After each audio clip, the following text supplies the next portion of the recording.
and we had to kneel down on our knees with our feet tucked underneath of us in kind of a prayer type of position, with our hands across our laps folded. We had to sit there for hours this way on a cement floor. At first we got to use blankets, and in the later years we didn't even get to use blankets. But there was this one old man who got to sit in a chair in the back of the room. And on that morning, he was gasping for breath for about the length of the meeting. It was like 2.5 to 3 hours, something like that. And Rama was talking to him during the meeting a couple of times and said to him, "Brother, it's better for you to die among the brethren than to go to the hospital. And you'll have it's more peaceful here. Than you don't want to go among the doctors or the heathens because of the evil things that they'll do to you and stuff." This man was sitting in the back of the room, gasping for air, couldn't breathe. He was grabbing the arms of the chair and just shaking. This went on till the meeting was over, and then Rama told some of the older brethren to take this man over to one of the neighbor houses, which belonged to members of the group also. They had no more than got him over there, and he died. And Rama sent one of the men over there to make sure that he was dead. And so this man went over there, took a flashlight, shined it in this dead person's eyes. They didn't respond, and so he came running back, told Rama that the man was definitely dead. Rama said, "All right, now call the ambulance." And the only thing that we can figure out is that Rama wanted to make sure this man was dead, that if they went to the hospital with him, that there was no way they were going to revive him again. So that was one case. There was another man's wife who had lupus and was on kidney dialysis 2-3 times a week. At some point, Rama told her to come over to the place there by Shawano and stay for a few days. She was not allowed to get her kidney dialysis during that time. She became very sick, and there was this little closet space underneath the stairs that came down to the basement, where Rama told her to stay under there. There was a carpet under there, and she was just supposed to sit under there, pray and sing songs of the Lord. She was under there for the whole weekend while we came for the meetings, and we could hear her crying and moaning in pain under there.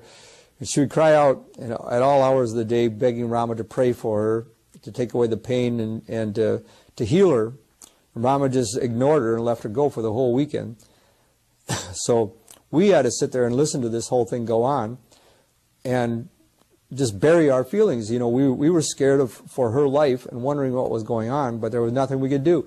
We couldn't say anything. We couldn't express our feelings, and we were scared to make any moves against Rama or to try to do anything ourselves. So we had to just sit there and outwardly ignore what was happening. At a matter of a few weeks later, I don't know the exact details, but it was a matter of a few weeks later or a few days later, this woman died. And again, the cause of the death was Rama's neglect, not allowing her to get proper medical care. There was a young baby that died. It was during the week. This baby had developed pneumonia. The family lived near La Crosse, Wisconsin, on a farm. And I heard this story from a young man who was living with this family. The baby had gotten pneumonia and was very sick. And the husband and wife were calling Rama up, begging Rama to pray for this baby. He would not pray for the baby, and then he would call back sometime later, and they asked Rama if they could please take the baby to the hospital. And Rama had just got done yelling at the wives for putting their trust in doctors and even thinking about going to doctors or to the hospital. So he definitely did not want them to go to the hospital. So this went on for hours and hours. And they kept calling Rama to pray or to let him go to the hospital. Kept asking over and over again. Finally, the baby's eyes rolled back, and it was dead. This young man that was living there tried to do mouth-to-mouth resuscitation on the baby. And every time he would breathe into this baby's mouth, foam and just mucus would come up out of the baby's lungs, and the baby was dead. There was no bringing it back. The mother went hysterical. The father got on the phone to Rama and told what was going on. And then Rama told the father to give the phone to this young man. Rama told this young man to take the baby up to a hillside in the far part of the farm and bury this baby. To this day, that baby is buried up there. There has been no investigation. I do not know the proper death certificate or what has happened on this thing. But this all needs to be investigated. It was all covered up. That was one baby that died. There was another baby who the father and mother were in a car accident. This baby was thrown around in the car. It had hit his head, never went to the hospital or got checked up. A few weeks later, this baby went into convulsion. For 24 hours, this baby was in convulsions. And Rama would not let them take it to the hospital. It laid there on the floor, shaking him and contorting at Rama's compound. This baby eventually died with no medical help also. There was another mother whose baby went into some kind of convulsions. It was a very young baby. I don't know the exact details on that. She went rushing to the emergency room with that baby. By the time she got there, that baby had died too. There were several miscarriages, all kind of at the same period of time. Almost every mother in the group had a miscarriage. It was because these people the mothers were fasting while they were pregnant. We were all under a very huge amount of stress. Rama was yelling at us for not obeying his rules, and there was this huge emotional just stress that we lived under 24 hours a day for years, and it just gnawed away at us. I weighed 155 pounds when I got into the group. I weigh 150 pounds now. I was down to 120 pounds while I was in the group, and we ate one meal a day for 4 days a week. 3 days a week we fasted. So that's all the food that I got, and yet I was working 17 to 20 hours a day, getting 3 to 4 hours of sleep a night at best. Some nights I didn't sleep at all. I went straight through to the next day. Building furniture, having to drive with no sleep. I've been in so many close calls in near car accidents that I should have been dead several times over. And it's only some kind of inner guide, angel, or whatever you want to call it, that has kept me alive. So many times something has woken me up at the last second before I would have hit a car or a mailbox or gone off a cliff or different things, but I'm still alive, and I really believe that something has kept me going for a reason. One particular instance, we did a lot of construction at this compound. We literally took a small acreage that had a house and a little tiny shed on it and transformed that property into a totally different landscape by hauling dirt around in wheelbarrows, and with shovels and wheelbarrows. We changed the shape of the house, added on a whole prayer room building, a library room, a great big steel structure that turned into a massive compound, much bigger than what Waco was, all built out of I-beams and steel. We had to drill holes, put this thing together with bolts. There was a lot of welding. There was the roof was all quarter-inch steel deck plate. There was a lot of heavy lifting that went on. Very dangerous work. We had no proper safety equipment, safety glasses. There was no proper scaffolding or harnesses to protect us from falls or anything. We were never paid a penny for all the work we did for all the years we were in there. The money that we got from our outside jobs during the week, most of it, a good portion of it, went right into the construction projects, or right into a 10th part came right off the top of our income for the tithing that we had to give. And then the money we were generously supposed to give to these building projects. So money and materials and equipment and tools and everything was invested into these building projects and stuff.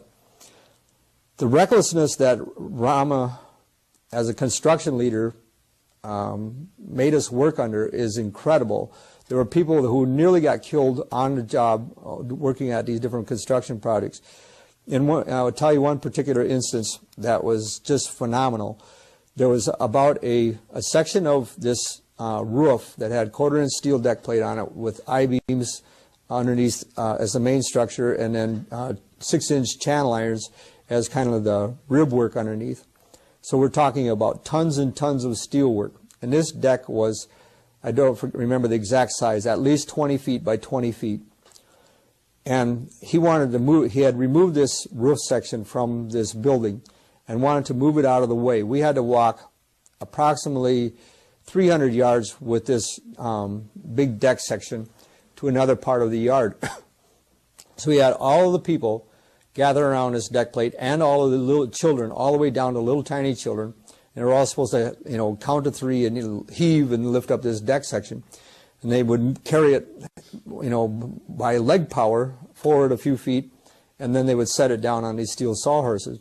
And so a few feet at a time, they moved this thing, this 300 yards to this other location. Well, somewhere midway through this thing, they had said 1, 2, 3, heave, and they'd all lifted it up, moved it ahead, and set it down. And when they set it down, there was this big sigh of relief, and everything was quiet for a split second until they were ready to go again. Well, in that split second, all of a sudden, this piercing scream went through the air, and somebody screamed out, "Enoch's head is under there." And so everybody heaved up again and lifted this deck plate up. And here this little child, who was probably, I don't know exact age, probably 7, 8 years old, something like that, had gotten his head between the steel sawhorse and his deck, and the I-beam underneath had come down and started crushing his head between the steel I-beam and the steel sawhorse. And as he screamed out, you know, it was only a miracle that his skull didn't get crushed under there. But they lifted the deck off, they grabbed him out from underneath, hauled him up toward the compound building. Rama was running up there with these other people. Again, no medicine, no hospital, no thought of even going to doctors or anything. He grabbed some olive oil, which was our only medicine, a bottle of olive anointing oil, as they say in the Bible. Put olive oil on this child's head, rubbed it, prayed for it, and that baby was left to get well on its own. Luckily, nothing happened to that baby, but it is a strange thing. This baby's name, or this little boy's name, was Enoch. If you know the story in the Bible, that Enoch lived only to a very young age in the book of Genesis and then walked with God. This is just brings shivers to even remember that story. In another incident, there was a heavy highline utility pole, approximately 30 feet long, the kind that holds up the electricity wires. And Rama wanted to move this pole again from up by the compound building down to this other storage building, again a distance of about 200 to 300 yards. Rama had all the small children line up along the length of this pole and start rolling it. And then Rama was walking along the side. I was actually walking with Rama at that time and a couple other people. He was giggling and laughing, watching all these children roll this pole. I was like horrified because I could see what was happening. These children were rolling this pole and it was gaining momentum. And I felt like intuition was inside of me that something's going to happen bad here. And at that very moment, this little girl was pushing ahead, and she rolled too far. Her hands went over the top of the pole, and she fell on her belly on the pole. And she was small, only like 5 years old, 6 years old. And her arms went around the far side of the pole and got drug underneath like a rolling pin. And the pole rolled, like she was stuck then, and the pole rolled right over the top of her. I mean, literally rolled right over her head, her whole body and everything, and went on over the top of her out the other side. And I let out a gasp and went running over there. Rama was still laughing. He hadn't even seen what had happened.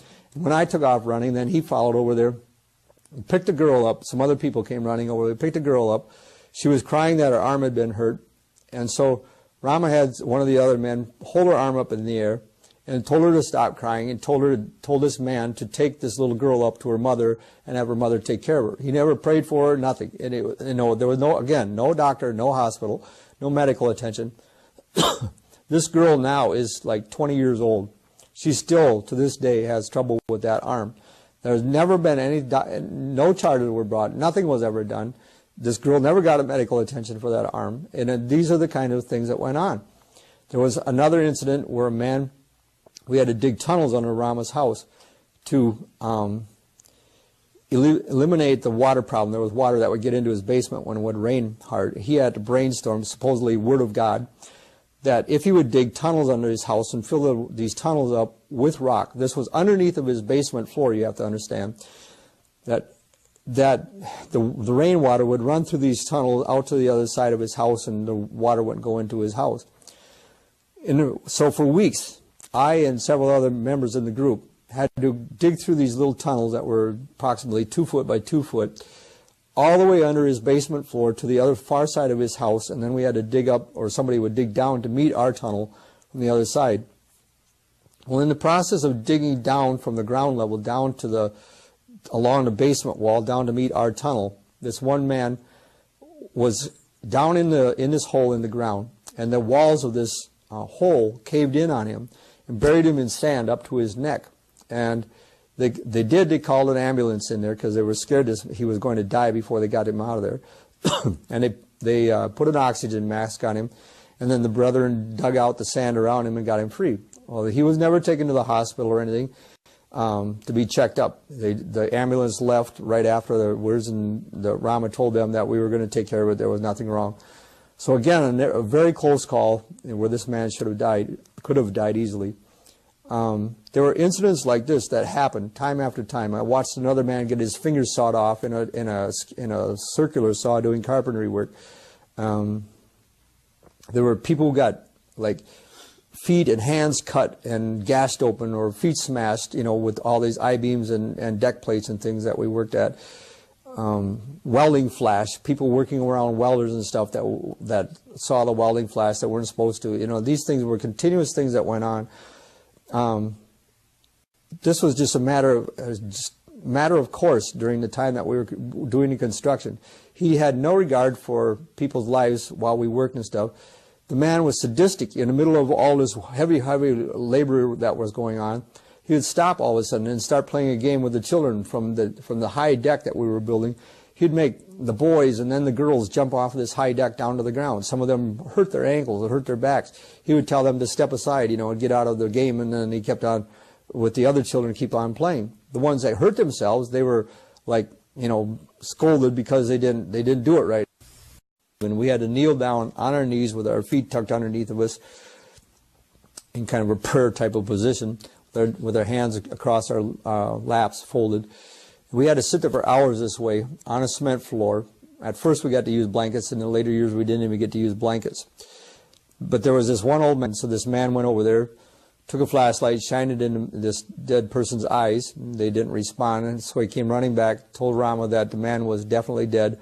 Rama said, all right, now call the ambulance. And the only thing that we can figure out is that Rama wanted to make sure this man was dead, that if they went to the hospital, and you'll have a, you know, it's more peaceful here, than you don't want to go among the doctors or the heathens because of the evil things that they'll do to you and stuff. This man was sitting in the back of the room, gasping for air, couldn't breathe. He was grabbing the arms of the chair and just shaking. This went on till the meeting was over, and then Rama told some of the older brethren to take this man over to one of the neighbor houses, which belonged to members of the group also. They had no more than got him over there, and he died. And Rama sent one of the men over there to make sure that he was dead, and who got to sit in a chair in the back of the room. And on that morning, he was gasping for breath for about the length of the meeting. It was like 2.5 to 3 hours, something like that. And Rama was talking to him during the meeting a couple of times and said to him, brother, it's better for you to die among the brethren than to go to the hospital.